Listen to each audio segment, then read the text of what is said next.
চায় না আর কোনো বাবা মায়ের কোল খালি হোক অপূর্ব। শিক্ষার্থীদের আন্দোলন নিয়ে সারা দেশ উত্তাল।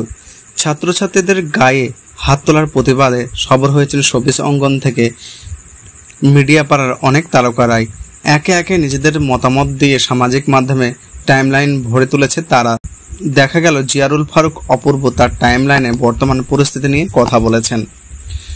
সকল ভুল বোঝাবুঝির অবসান চেয়ে স্ট্যাটাস দিয়েছেন অপূর্ব। ক্যাপশনে তিনি লিখেছেন, সংঘাত রক্তপাতে কোনো সমাধান আসে না। শিক্ষার্থীদের কথাগুলো শুনে তাদের সাথে কথা বলে যুক্তি তর্ক দিয়ে কি সমাধান হয় না? তিনি আরও বলেন, আমাদের কি কথা বলার মতো কারো মুখ নেই? কথা শোনার কোনো কান নেই?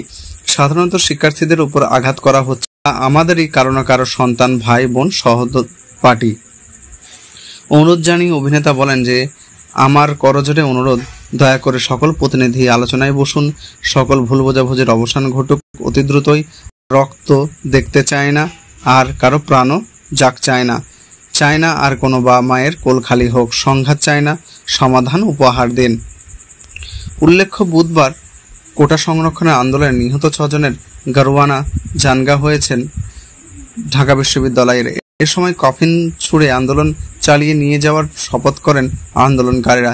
শিক্ষার্থীদের শান্তিপূর্ণ আন্দোলন, আইন শৃঙ্খলা বাহিনীর হামলা, খুনের প্রতিবাদ, খুনিদের বিচার, সন্ত্রাসমুক্ত ক্যাম্পাস নিশ্চিত ও এক দফা দাবিতে বৃহস্পতিবার 18 জুলাই সারা দেশে কমপ্লিট শাটডাউন কর্মসূচি ঘোষণা করা হয়েছে।